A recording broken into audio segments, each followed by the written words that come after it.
whether it is good afternoon now. It's good afternoon. Uh, President of Pharmacy Council of India, Professor Suresh Ji, my former colleague and now DCGI, Ishwar Reddy Ji, Kokate Ji, all the dignitaries on dais and my friends. A lot of TRP has been increased that Mahesh Jagade will speak something and you are come to listen to Mahesh Jagade. No, nothing of that sort. In fact, I am the only one and some of, I think he is also not there, photographer. We two are not pharmacists, everybody is a pharmacist. So, I don't know anything about this. I really do not know anything about pharmacy. I have not learned pharmacy as a profession. I did not know what pharmacy is or was before joining as a commissioner FD in Maharashtra. Except that I used to get medicines whenever I used to fall sick. And I knew only doctor and not pharmacist. It's a pity that an IAS officer doesn't know pharmacist but he knows doctor. And that is the sad story, sad commentary of this country for last 70 years. You want me to speak in Hindi or English? That will continue. Okay. I am really thankful to the organizers that they thought it proper to call me to Assam.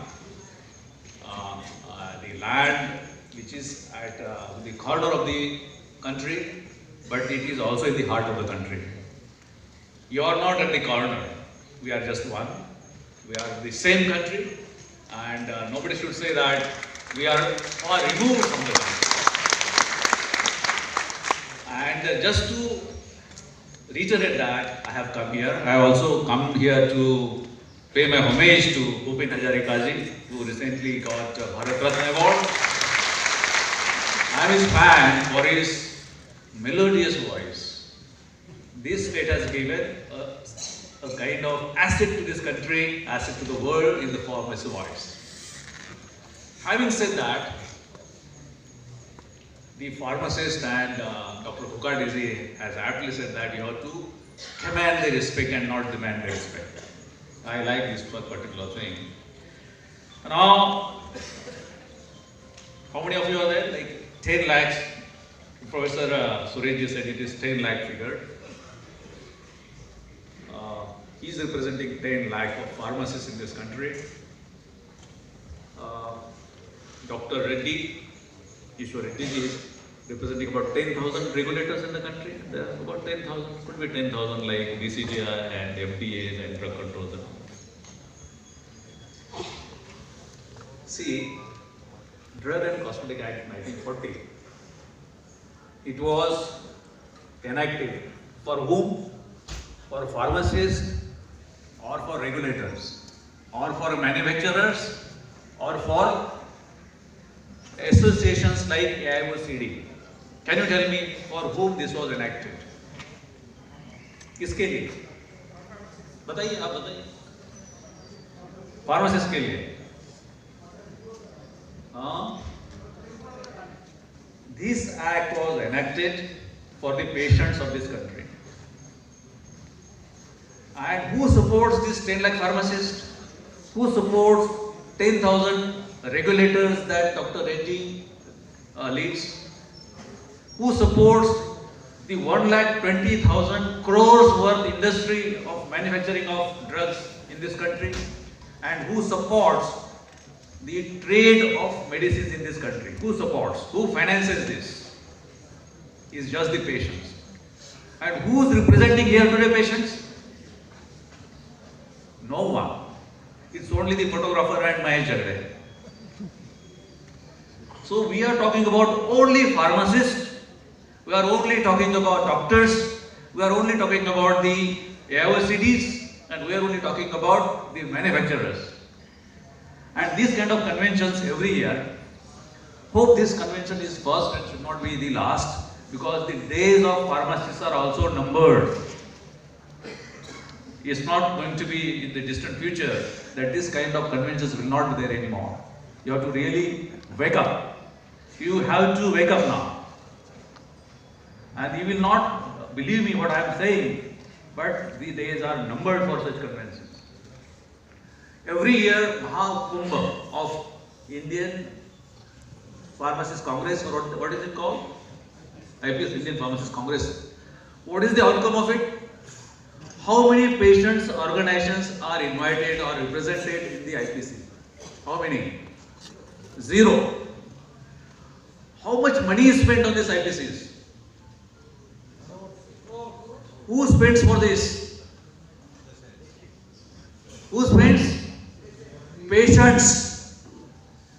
The money spent is mostly spent by the companies, isn't it? Where from these companies get this money? From the patients. So grossly for last 70 years, patient is missing, and we are only talking about the manufacturers, the regulators, the pharmacists and doctors. What wrong this patient of this country has done? Who is responsible for the patient? Who is responsible? I don't know. Who is responsible for the patient?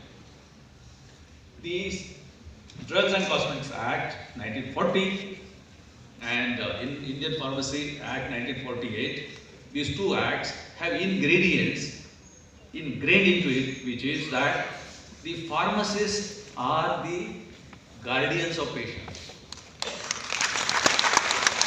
The Parliament has done wonderfully well by giving these two beautiful acts, internationally compliant acts, to safeguard the patients from the biological hazards that may cause, or the kind of money they are spending on accessing medicines. Both these acts, beautifully worded. If the Parliament has done good job, then what is the wrong? What wrong is it? Problem क्या है? आप बताइए problem क्या है?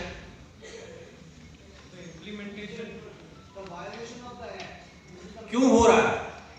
70 साल से violation क्यों हो रहा है? और आपको कितने साल चाहिए कि वायोलेशन ना हो? कितने साल चाहिए? अभी रेगुलेटर एब्सेंट है तो रेगुलेटर को सस्पेंशन करो. आप लोगों ने करना चाहिए. मैं जब महाराष्ट्र में कमिश्नर था तो ऐसे जब मीटिंग्स होती थी मैं स्टेज पे बोलता था कि आपके कमिश्नर का सस्पेंशन की आप मांग करो. These are, I am on record. I used to ask my own suspension. अभी फार्मासिस्ट बोले कि कौन करेगा? महात्मा गांधी ने बोला था, महात्मा गांधी को किसी को ऐसा ये दिया था, प्रोटेक्शन दिया था कि लाइसेंस है, रजिस्ट्रेशन है. उन्होंने फ्रीडम की मूवमेंट चलाई थी या नहीं चलाई? कि अमेरिका से आया क्योंकि मूवमेंट चलाया? महात्मा गांधी का तो बहुत अच्छा, हमारे 150 उनकी बर्थ एनिवर्सरी इसी साल मना रहे हैं 2 अक्टूबर 2019 को. वो बैरिस्टर की कर रहे थे, वकीली कर रहे थे. उनको क्या पैसा मिलेगा फ्रीडम मूवमेंट का? उनके लिए क्या कानून था क्या? ड्रग एंड कॉस्मेटिक एक्ट या इंडियन फार्मेसी एक्ट था क्या किसी के लिए? या वो बोल रहे थे कि नहीं हम क्या करें?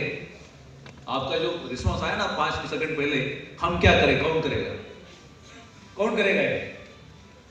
किसने करना है? किसने करना है? हम. हाँ, पर आप 70 साल सो क्यों रहे? अभी जो फोकट जी ने बोला कि इट शुड बी डिमांडेड और कमांडेड. कमांड करने के लिए पार्लियामेंट ने आपको 2 वेपन्स दिए हैं. अगर आप वेपन का यूज ही नहीं करेंगे, आपके ऊपर कोई आक्रमण कर रहा है, आपके पास अच्छे हथियार है और आप इसे नीचे रख के बोलेंगे अभी मैं क्या करूं?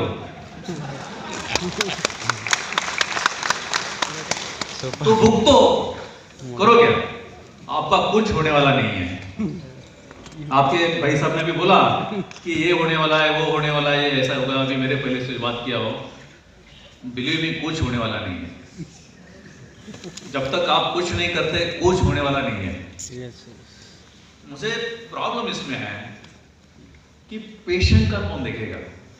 आपको शायद पता नहीं है, आपका रोल ये दोनों भी कानून में एक अंपायर का रोल दिया है.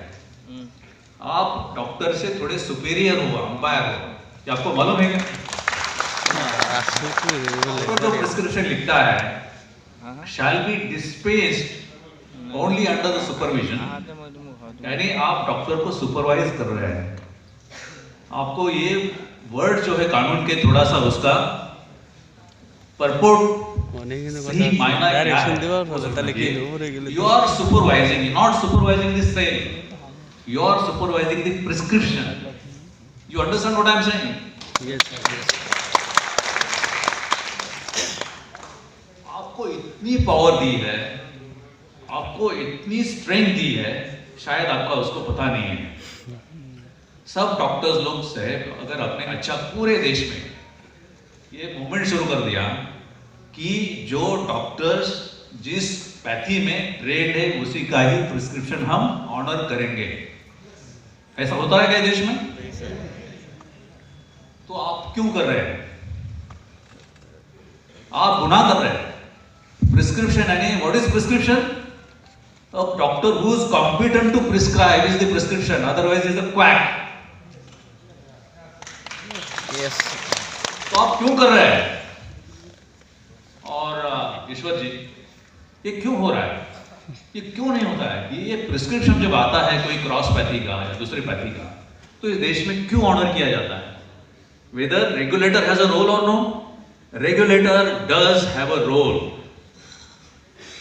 अभी जो 8 लाख दुकानें हैं, शॉप्स है, मैं फार्मेसी नहीं बोल रहा हूँ, ये सही मायने में दुकानें हैं।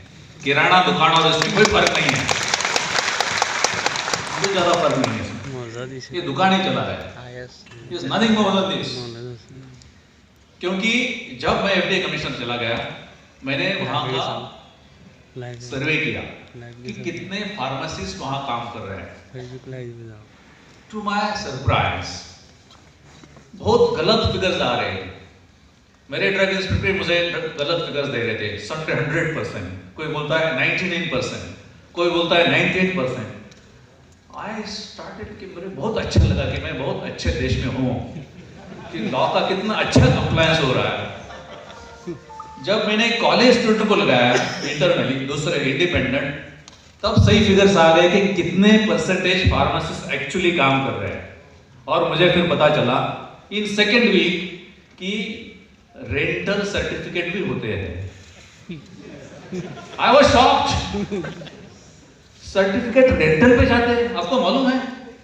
आपको मालूम है ये क्या है?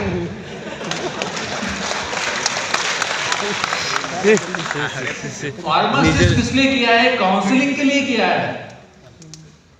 तो वो कोई सर्टिफिकेट काउंसलिंग करता है क्या? वो जो विंडो पे अंदर लगाते हैं वो काउंसलिंग करता है क्या? हाँ? आप क्या करते हैं? आप क्यों देते हैं?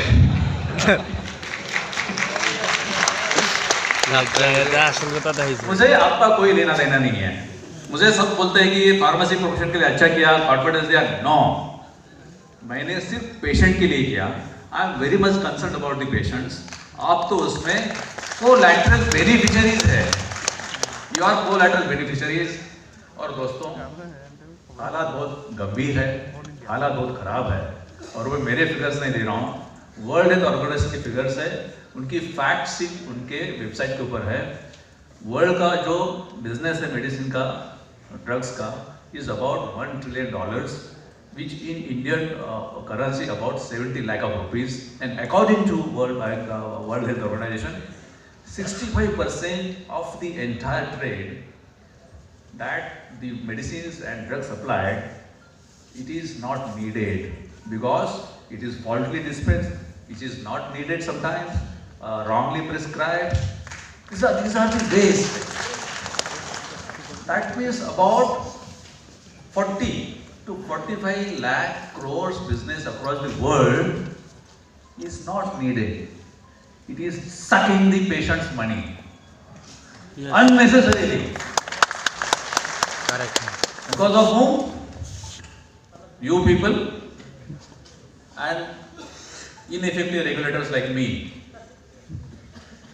Because Parliament has done wonderfully well. Politicians have done very good job. They have given very good law to this country. Only problem is that regulator is absent in this country. He is on holiday, long holiday, all across the country. All the drug controllers, drug control Assam, please forgive me if he is sitting anywhere, somebody is sitting here, or of course, you know what I am.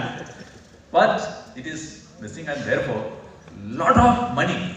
I can understand if somebody is taking money through trade and all that, but patient is already suffering, and if you are extracting money from a person who is suffering, it is sin, पाप है. Yes. तो वैसे ये पाप तो मैं समझ सकता हूँ, लेकिन उससे ज्यादा प्रॉब्लम क्या है?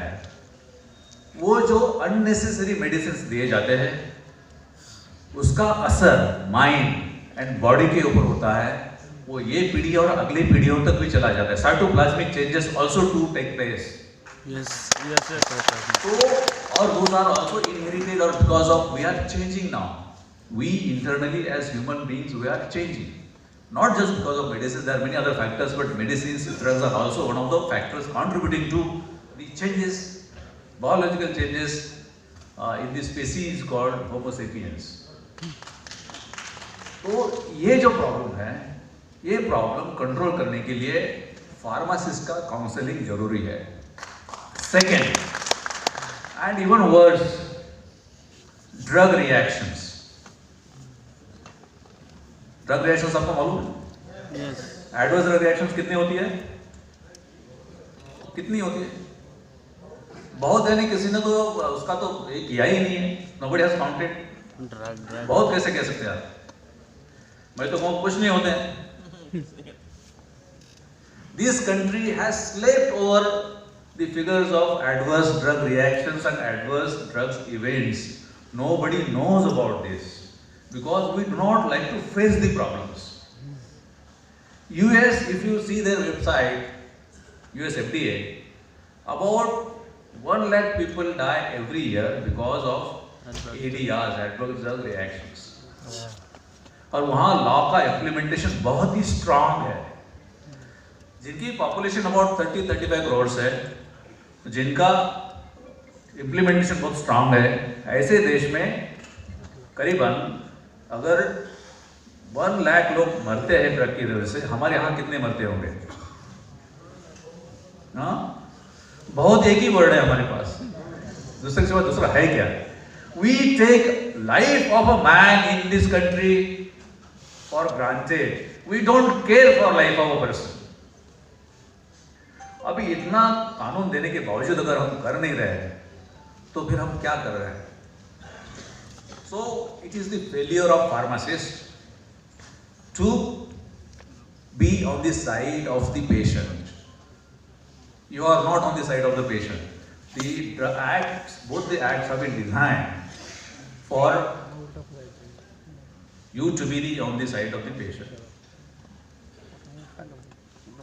अभी ठाकुर साहब का मैंने बहुत अच्छा लेक्चर सुना, सेक्शन 42 या 42, बहुत अच्छा एनालिसिस किया आपने, बहुत ही अच्छा. यानी इस आप you should have been there like to listen to it, but I was laughing inside. अभी सेक्शन 65 में क्या है कि only drugs, prescription drugs can be prescribed only in the presence of inspector. Now, why do you require another act? Do you require? अभी pocket मार लिया तो उसके लिए 2 एक्ट चाहिए क्या? कितने एक्ट चाहिए? 10 चाहिए क्या? 20 चाहिए? अभी एक है तो यूज करो ना, और कितने एक्ट चाहिए? इनफैक्ट 40 का जो एक्ट था वो कंप्लाइंट इसको बनाने चाहिए था. It is like duplicacy of acts.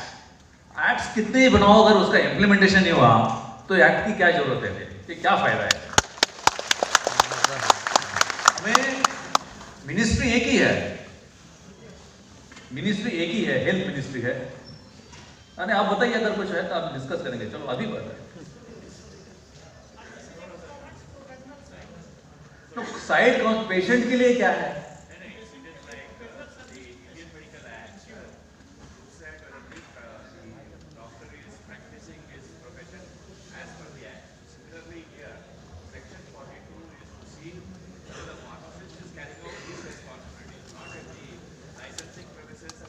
I am from the patient's perspective. मुझे कोई ये लेना देना नहीं है. मुझे जो होना है वो सिर्फ एक ही ऐसा होना है कि वो होना है. अगर पॉकेट मार, लेडी पॉकेट मार है या जेंट्स पॉकेट मार है, मुझे कुछ फर्क नहीं पड़ता है.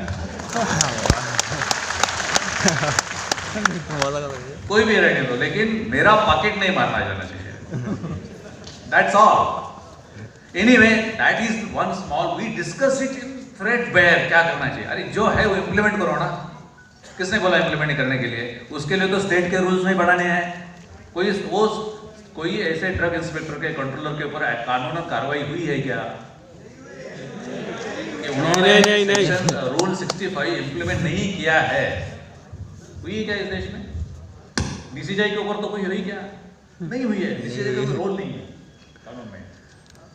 अभी ये सब प्रॉब्लम्स है और ये सब चीजें जा रही है, तो ऐसे ही चलेंगी जब तक हम कानून का इम्प्लीमेंटेशन जो है, जो भी कानून है वो कानून का इम्प्लीमेंटेशन के ऊपर नहीं आते हैं। हमारे इधर कानून अच्छे बनते हैं, इम्प्लीमेंटेशन नहीं बनते। ये ड्रग एंड कॉस्मेटिक एक्ट के ऊपर मैं 4-5 घंटा बात करता हूँ, उन्होंने मुझे जो दिया है, लेकिन समय की वजह से मैं ज़्यादा उतना समय नहीं लूँगा।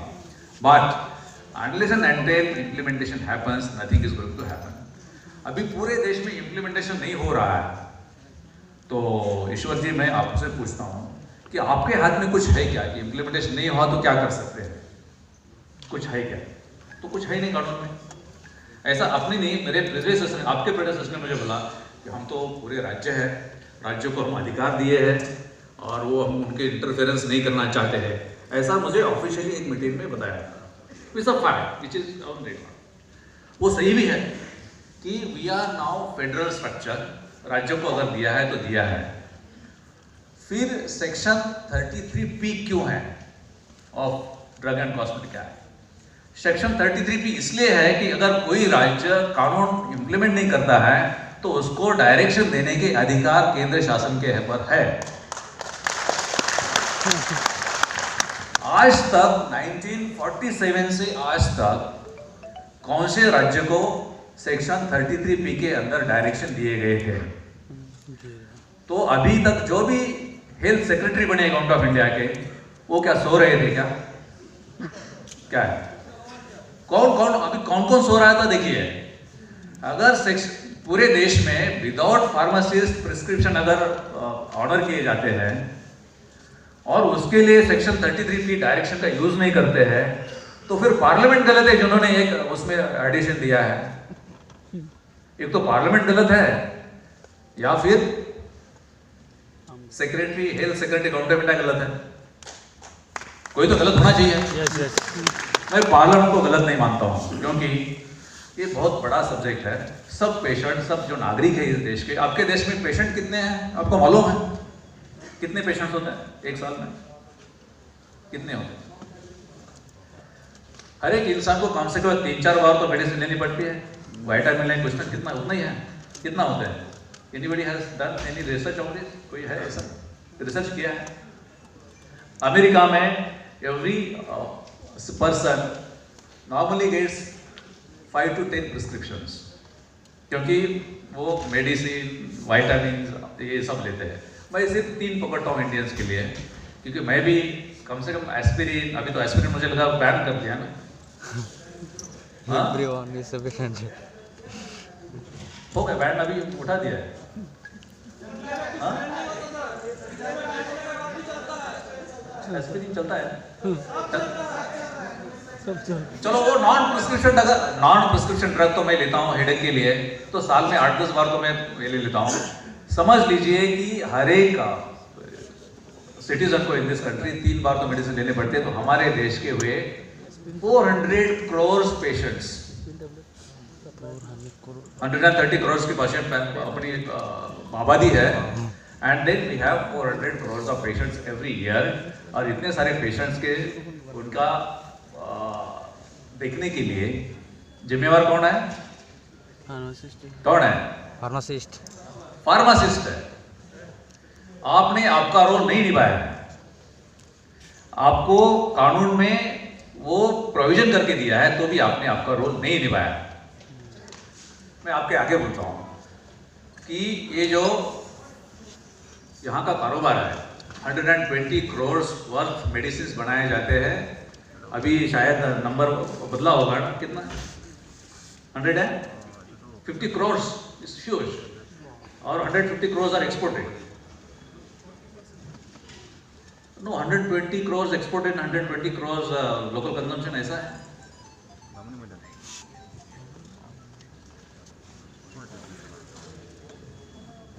It's almost same like.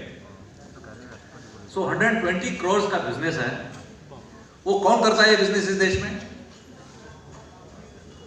कौन करता है? Chemist druggist association. कुछ लोग आप भी करते हैं, उसमें प्रॉफिट कितना होता है?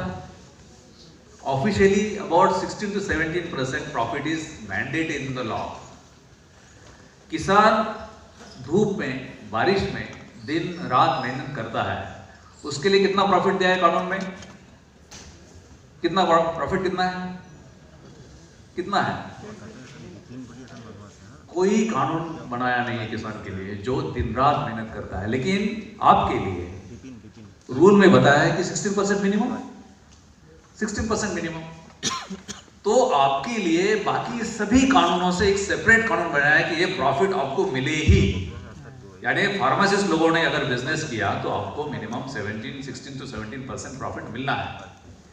अगर 16 वो, लेकिन क्या कर रहे हैं आप? बिजनेस नहीं कर रहे, आप रेंटल पे दे रहे हैं, आपके लाइसेंस रेंटल पे दे रहे हैं। जब फार्मर को कुछ राज्यों में वो सुइसाइड करते हैं कि फसल के ऊपर उनको रिटर्न्स नहीं मिलते हैं, आपको गवर्नमेंट में कानूनन 16-17% प्रॉफिट दिया तो भी आप बिजनेस नहीं कर रहे, आप रेंटल में फंसे हैं। आप जब रेंटल में फंस रहे तो उस टाइम तो फंसते ही रहोगे। You have to come out of this rental. अभी ये 120 crores पकड़ो तो उसमें से प्रॉफिट कितना हुआ? About 17-18,000 crores। 17-18,000 crores का प्रॉफिट इस देश में 10 लाख फार्मासिस्ट के लिए बहुत ज्यादा नहीं है। आप कभी किया है क्या इसका? आप डिस्ट्रीब्यूट करवा के लीजिए, कितना होता है पर शॉप? मुझे लगता है 3-3.5 लाख तो प्रॉफिट आएगा साल का। अच्छा है, सैलरी से तो अच्छा है, क्या नहीं है? yes. फिर क्यों नहीं करते? क्यों नहीं करते? क्या सैचुरेट हुआ? इलीगल है? नहीं, इलीगल है तो आपका रेगुलेटर नहीं है, तो रेगुलेटर को भगाओ। तो वही मैं बोला कि महात्मा गांधी ने जैसे भगाया वैसे। वेरी सिंपल, वेरी सिंपल है। मैं ओपनली बोलता हूं आपको, अगर रेगुलेटर कुछ गलत कर रहा है तो अहिंसा से, बहुत प्यार से बताओ कि भाई आप चले जाओ।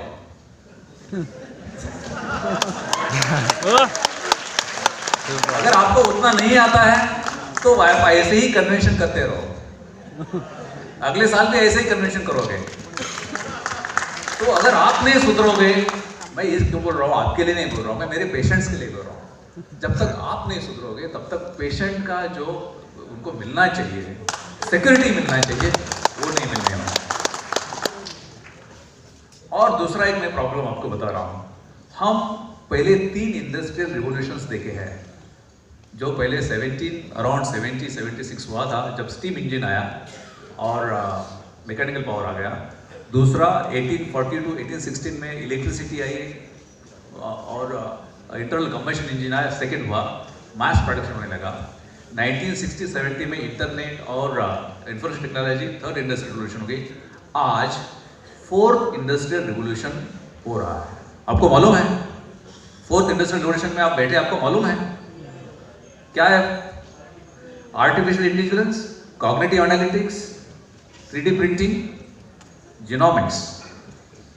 और ये 4th इंडस्ट्रियल रिवोल्यूशन नहीं है, 4th इंडस्ट्रियल रिवोल्यूशन है कॉम्बिनेशन ऑफ डिजिटल यानी फिजिकल एंड बायोलॉजिकल। ये बहुत ही पूरा प्लैनेट चेंज करके देने वाला है। अभी उसका जो चेंज होगा कुछ लोगों के मुताबिक रिसर्च इतना बढ़ेगा कि by 2045 death will be optional, लोग मरेंगे नहीं, यहाँ तक वो चलते जा रहे, वो कुछ भी होने दो। मेरा सिर्फ एक सवाल जो आपके लिए बहुत इंपॉर्टेंट है कि 4th इंडस्ट्रियल रिवोल्यूशन में रोजगार के ऊपर क्या होने वाला है। As per the world economic forum report, official report, आज के जो जॉब्स है उनमें से 65% जॉब्स वैनिश होने वाले हैं।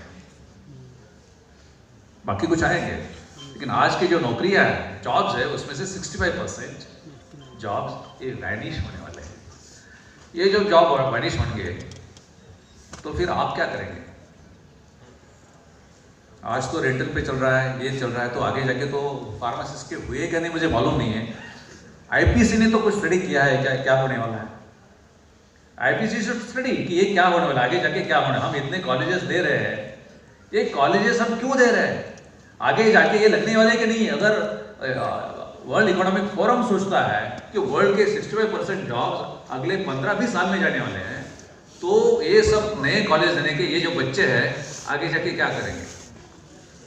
क्या करेंगे आप लोग? स्टूडेंट्स क्या करेंगे? ये काम आईपीसी का है, फार्मेसी का, पीसीआई का है, सॉरी पीसीआई का है। अभी पीसीआई कब आया? 1948 में। एआईसीटी कब आया? 1987 में। और उनमें क्या वर्ड डाला है? Education, all India council of technical education. PCI में तो एजुकेशन वर्ड ही नहीं है। अभी पीसीआई का कानून बना 1948 में, अभी तक उसमें कुछ एक भी सुधार नहीं आया है। तो आप लोगों ने प्रेशर डालना चाहिए था गवर्नमेंट के ऊपर, हेल्थ मिनिस्ट्री के ऊपर, इन सब लोगों के साथ में लेके आपको क्या चाहिए? 1948 से लेके अभी तक पीसीआई ने क्या किया? 1948 के पहले जो पीसीआई जो बना वो it should be with currency in tune with time. आज के टाइम में क्या चाहिए? आपको रिसर्च होना है कि आगे जाके जॉब प्रोफाइल क्या होगा, फार्मासिस्ट की लागत कितनी होगी, और उतने ही कॉलेजेस बनेंगे। तो कॉलेजेस बन रहे हैं, आपके अनएम्प्लॉयमेंट की फैक्ट्रियां निकाल रहे हैं।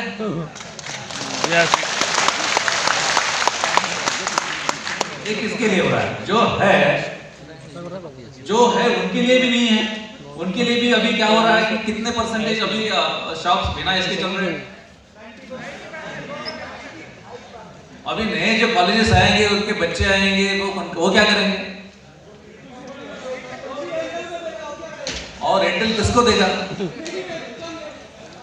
अभी ईश्वर जी, मैं आपको एक बोलता हूँ कि सेक्शन 64 में, रूल 64 में बताया है कि पहले 3 साल वो एरिया में कितने लाइसेंसेस दिए वो देख के फिर नए लाइसेंस दिए जाएंगे। इस देश में ऐसा होता है क्या? दुकान के ऊपर दुकान आ रहे हैं। अभी दुकान आएंगे तो वो 17,000 करोड़ कितने लोग बांट के ले लेंगे? तो वो तो कुछ ना कुछ तो जुगाड़ तो करेंगे ही ज्यादा पैसा करने के लिए। वैसे ही कम दुकान होना चाहिए, अप्रोप्रिएट दुकान होना चाहिए, वैसे अप्रोप्रिएट कॉलेजेस भी होना चाहिए। क्या हो रहा है? आपके ऊपर जो एआईसीटी का भी कंट्रोल है, पीसीए का भी कंट्रोल है, ये ड्यूअल कंट्रोल हम लास्ट 70 साल में क्यों नहीं कर पाए? आपका फुल कंट्रोल क्यों नहीं? और आपने सिर्फ कॉलेजेस रेगुलेट करने से इस देश में ये एजुकेशन में आपने फॉर्म भी किया, वो सही किया, लेकिन मैं आगे सुन रहा हूँ, फार्म डी के लिए आगे क्या होगा? अभी वर्ल्ड में सिर्फ मैं आपको बताता हूँ कि सिर्फ आईटी के लिए पैसा है, इंटेलेक्चुअल प्रॉपर्टी के लिए पैसा। यूएस सुपर पावर क्यों है? यूएस सुपर पावर इसके लिए है कि उनके पास पेटेंटिंग ज्यादा है, पेटेंट ज्यादा रजिस्टर होता है। हमारे यहाँ फार्मास्यूटिकल एरिया में सबसे ज्यादा अपॉर्चुनिटी है कि ये रिसर्च के लिए हम लोग बहुत अच्छे थिंकर्स है, अच्छे R&D करने वाले हैं। मेरी भी थोड़ी R&D की बैकग्राउंड है, R&D इस देश में बहुत अच्छी चलती है। पीसीआई ने ये करना चाहिए था कि PCI this country will be R&D centre of the world for pharmaceuticals, और उसके तरह के वैसा उस तरह का कल्चर बनाना चाहिए था, वो हम नहीं कर पाए। ताकि अभी एआईसीटी का थोड़ा रोल है, एआईसीटी अभी कर रहा है कि how to increase R&D budget and how to increase R&D institutions for all the technical institutions. But PCI should consider कि हम पूरे वर्ल्ड के R&D के सबसे ज्यादा पेटेंट कुछ ही देश की स्ट्रेंथ जो होती है, फाइनेंशियल स्ट्रेंथ, वो आईपी के इसके आगे सिर्फ आईपी के ऊपर रहेगी। और इसलिए जब तक हम इस देश में ज्यादा से ज्यादा पेटेंट नहीं करेंगे, नहीं तो फिर हम क्या करते हैं, पेटेंटिंग वहां है और हम वहां से पैसा उधर दे देते हैं। अभी मुझे एक समझ में नहीं आ रहा है कि ये जो $1 ट्रिलियन ऑफ वर्ल्ड ये है और यहाँ पे हमारा 120 करोड़। अभी पेशेंट से आप कितना पैसा वसूलोगे? हम थ्रू फार्मासिस्ट पेशेंट को चीप मेडिसिन क्यों नहीं दे रहे हैं? PCI should consult, give advice. Dr. Suresh, you should give advice to government कि पेशेंट को चीप मेडिसिन कैसे दे.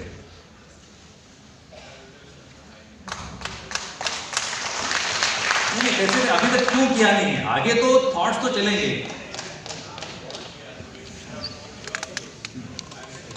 ओके, ईश्वर जी, कि हम अभी तक पेशेंट को चीप मेडिसिन 70 साल में क्यों gitu atau ore ek berbo lock nale adis Thanks sir for all your comments. Government of India, any state government, nobody wants to give cheap medicine to any patients. I am very sorry. We want to give affordable medicines to the patients. Cheap is always linked with the quality related issue. When we talk of something, please. Okay, I change my affordable medicine. Yeah. Chalo. Yes, sir. Affordable. Why not for 70 years? Thank you, sir. Thank you, sir. We have in India National Pharmaceutical Pricing Authority, NPPA. Government of India has established NPPA in 1969. India is the, you may be knowing friends, all of you, what we are doing really is a service to the nation. Unfortunately, we are criticizing among ourselves. If you see in India, one of the greatest enemy to the pharmacist is own pharmacist only. yes We always day and night. No. Eight minutes, please let me. You give me chance. But only affordable medicine. Sir, you give me chance. Otherwise, I am not involved. Please. I discourage. I will pull the pharmacy PCI. PCI will pull the regulator. Industry will pull the regulator. Regulator will pull the pharmacist. We among what we are doing, what we are talking here.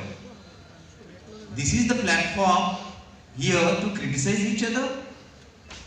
This is the what actually, friends, I will tell you. We don't know each and every part profession what we are, whether it is a pharmacist or as academician, or as a regulator, as industry. We are all doing reasonably very good job, I will say proudly. How many of you really doing very good service to your patient? I agree wonderfully well. I am just pointing. I am not saying that we are wonderfully doing well this thing. We are doing reasonably good. Okay, why you are doing wonderfully well? I am saying not reasonably. I am saying wonderfully well. I go one step beyond.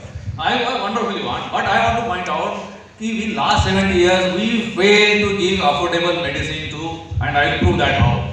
8 minutes. We are not discussing, debating here, but just let me say one point, everybody. Friends, please tell us, compare even neighboring country like Sri Lanka, Bangladesh, which countries' medicines are the lowest cost? You name any country in the world. India. We produce the maximum number of drugs. We export to more than 200 countries. We save the millions of the patients of the African countries with respect to the tuberculosis, ARV, malaria. How much? Almost 1 lakh 30. This I got this. Sir, we are the country. No, I am talking about India. I am talking about my patient. India only, sir. I am talking about my patient. My patient only, sir. No. I give you.